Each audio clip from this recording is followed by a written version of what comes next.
Hey, it's Ben from Digital Mastery, and I'm going to show you how I processed an image that I captured in China.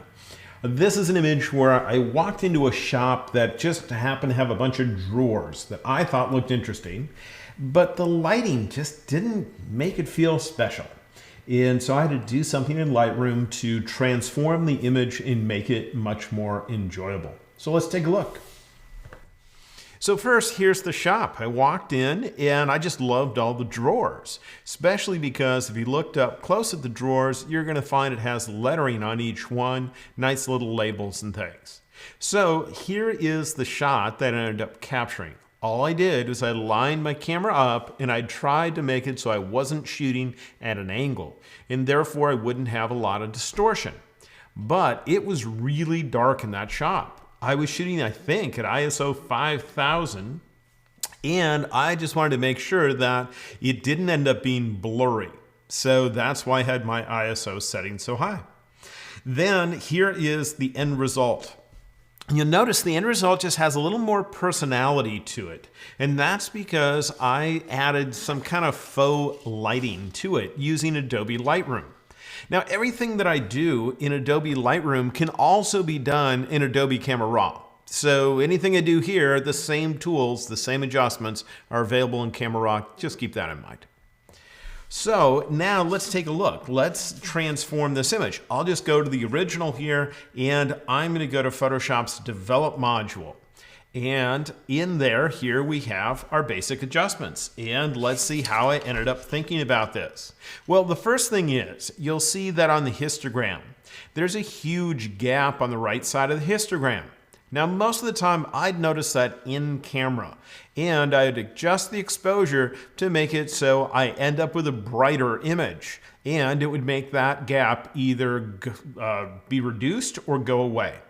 But in this case, I was already at ISO 5000, and I'm shooting at only 1/80th of a second, and if I went for any longer exposure, I was afraid it was going to end up looking soft because I was hand holding the camera, didn't have a tripod.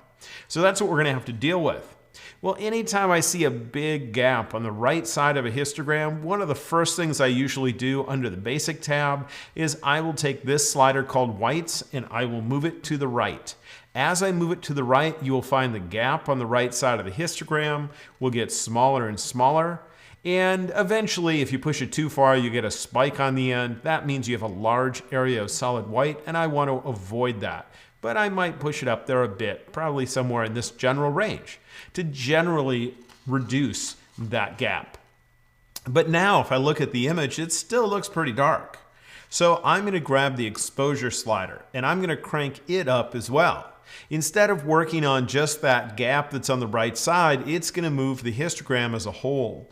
And that means the brightness of the image as a whole. So I'm going to bring it up until it's looking pretty nice and bright, maybe somewhere right about there. Now I can easily see a good amount of detail. But at this point, if I look at these labels, it's hard to see the detail that's in the labels because by the time I got the exposure up that high, notice that the gap in the histogram went away and a slight little spike over there on the far right is starting to appear. Anytime you get a spike on the far right of the histogram, it means you're starting to get a larger area of solid white. So the next thing I'm going to do is try to concentrate only on the bright areas of the picture and to darken those up. So I'm going to grab the highlight slider and I'm going to drag it to the left until I start seeing an okay amount of detail in the highlights. And I might be able to move it about there, and now I'm starting to see the detail back in those labels. But at this point, it just feels kind of dull, and I'd like the detail to pop out. To get the detail to pop out, I'm going to go to Clarity, and I'm going to crank that up, which is going to give us a lot more contrast in the image. And at this point, I'm going to start thinking about color. I'm going to make the image a bit more colorful. I'll do that by adjusting vibrance, bringing it up until I'm liking how vivid the colors are. They're starting to look pretty good there. But the color just doesn't quite feel right. So I'm going to adjust this and try to make the image a bit warmer. To do that, I'll start up here with tint. And I'm going to move it to the right until it nicely warms up. In fact, I might even move it quite a distance here. Then I'm going to adjust tint as well, because I can make it shift towards green or towards magenta, and I think going towards magenta is going to give me more of the warm feeling that I like. Starting to like the colors that are there.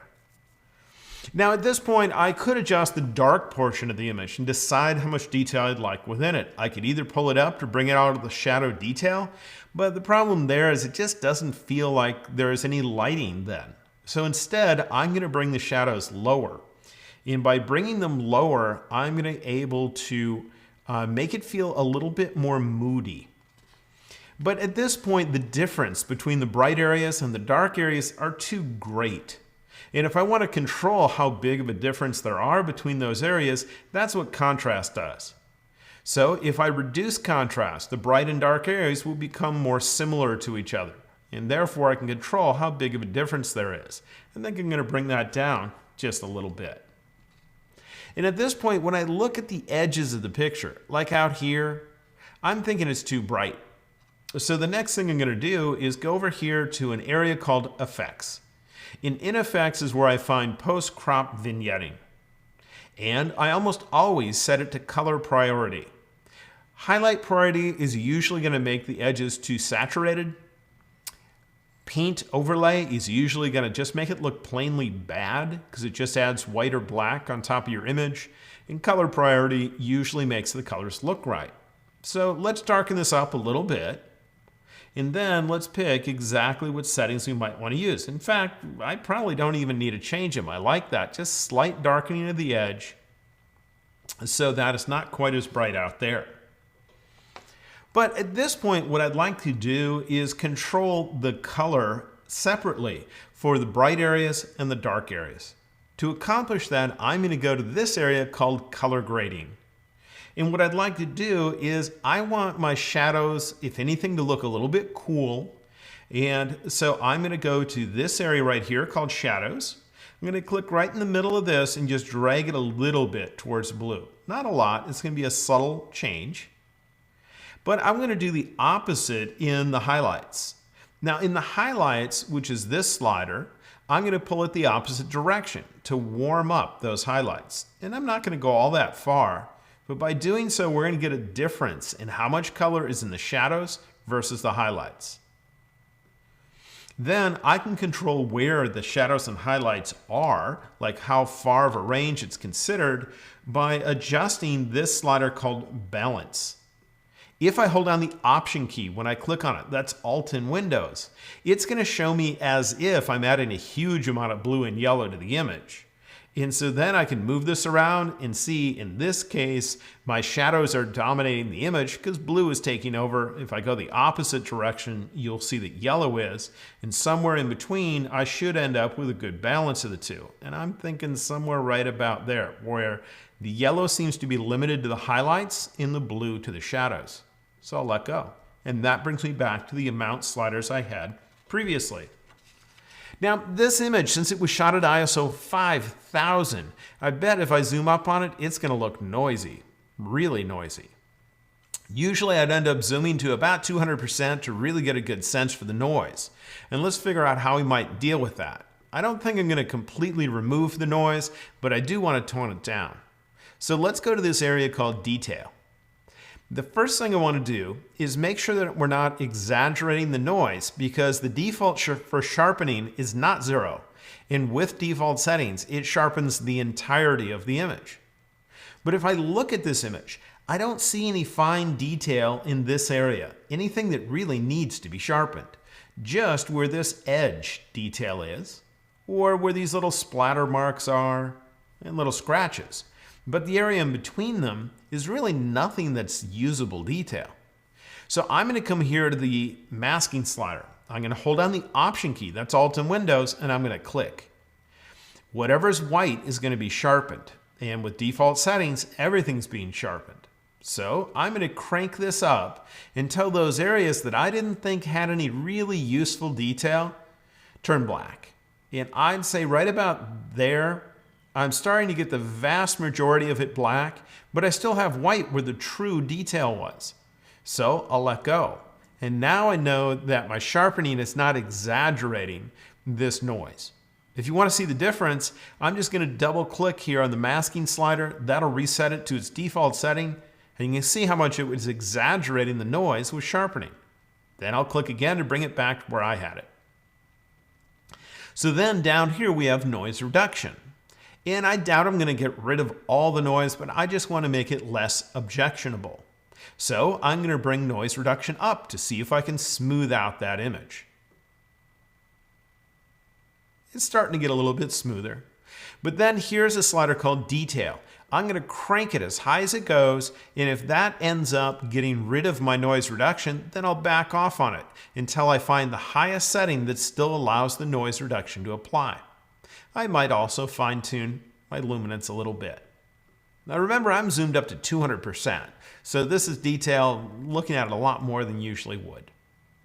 Know that color noise reduction is not set to 0 when you first open the image, and I find for the vast majority of images, these numbers are way too high. So I'm going to bring down the color slider, and when I do, you'll see how much color noise was truly in the original capture, and there'll be a lot. And so to get rid of these little specks of color, I'm just going to bring up that color slider until those blend together. Now, once the really small ones blend together, another thing kicks in, and that's the slider called smoothness. If I bring it down to 0, you'll see that now we have big chunks of color. So the little color slider here deals mainly with the tiny chunks of color. And if I get that just enough where all I'm seeing are big chunks of color, then I want to adjust the smoothness. Bring that up and it will blend together the bigger chunks of color.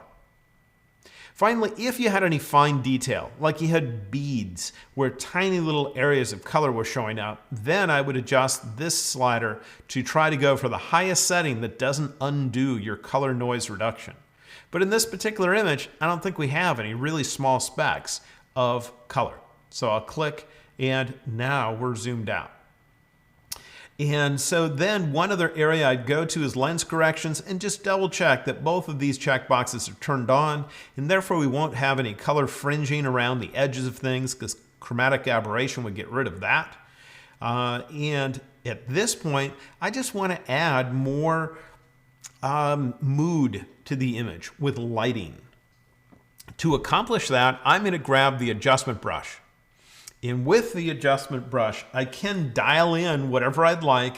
And in this case, what I'm going to do is I'm going to darken the picture. And therefore, we can paint in a shaded looking dark area. So it looks like we have more lighting. I could do that by just taking the exposure and moving it down a bit. But there are other things that I might want to do as well. Sometimes I bring down the white sliders, or in this case, I want to make sure these labels that are brightish get darkened. So I'm going to bring down my highlights slider as well. Now I'm just guessing at what sliders I'd like to use here and how much, because we're not seeing the end result on the image yet. And that's because I haven't painted on the image to tell it where I'd like this to happen. And now I can do that. So I just want to make sure auto mask is turned off, and therefore I'm going to be able to just paint in a freeform fashion in both feather and flower at 100.